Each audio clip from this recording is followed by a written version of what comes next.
सकट सांगाता मेल्या मोरयेक ओगलसिया मोगाच्यानो आज तावन आमी मोरये मायेच्या जल्माच्या फेस्ताक तयारी जावन 9 दिसाचे नोवेन सुरू करता आनी आज नोवेनाच्या पयल्या दिसा आमकां नियाळ करूंक मेळचो विशय मोरी आमकां मागणें करूंक उलो दिता। मोरये मायेच्या जिवितांत तिणें मागण्याक प्रमुख वांटो दिल्लो।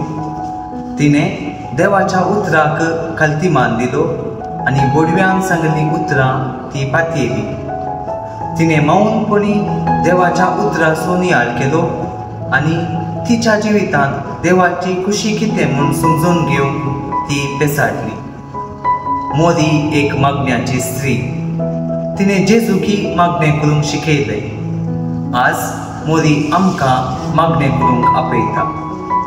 आमच्या घरांनी वावरांतळात पैनात मागण्या मुखांत देवाची खुशी समजून घेवंक आमी प्रयत्न करया। आमचे मागणें जावन दी मोरये आमकां मागणें करूंक शिकय।